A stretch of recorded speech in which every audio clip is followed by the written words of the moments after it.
மதுரையிலிருந்து சோழவந்தான் போகக்கூடிய வழியில இருக்கிற துவரிமான் அடுத்துள்ள பகுதியில வரலாற்று சிறப்புமிக்க கிராமம் தான் கீழமாத்தூர். மதுரையில சிவனின் திருவிளையாடல்கள் நடைபெற்ற பகுதியில இந்த கிராமமும் ஒண்ணு அப்படிங்கிறது மற்றொரு சிறப்பு.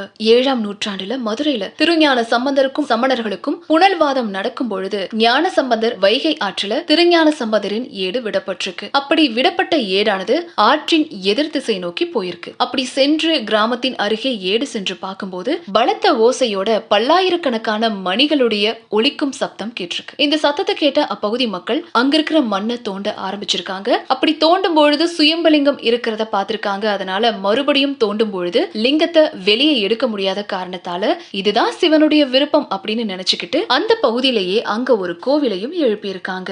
இந்த கோவில ஈசனுடைய திருநாமம் மணிகண்டேஸ்வரர் மற்றும் இறைவியோ இங்க உமா மகேஸ்வரியா இருந்து அருள் பாலிக்கிறாங்க. நவகிரகம், பைரவர், கருடர், ஆஞ்சநேயர், பிரம்மா, விஷ்ணு, லிங்கோத்பவர், தட்சிணாமூர்த்தி, காசி விசாலாட்சி உள்ளிட்ட பல சன்னதிகளும் அமைஞ்சிருக்கு. மேலும் இந்த கோவிலானது இசைக்கலைக்கு ரொம்ப முக்கியமான தலமாவும் இருக்கு. இந்த கோவில ஒலிக்கக்கூடிய மணி ஓசையை கேட்டதுக்கு அப்புறமா குரு கிட்ட இசையை கற்க தொடங்கினா இசையில மிகப்பெரிய வளர்ச்சியை எட்டலாம் அப்படிங்கிறது அப்பகுதி மக்களின் நம்பிக்கையும் கூட.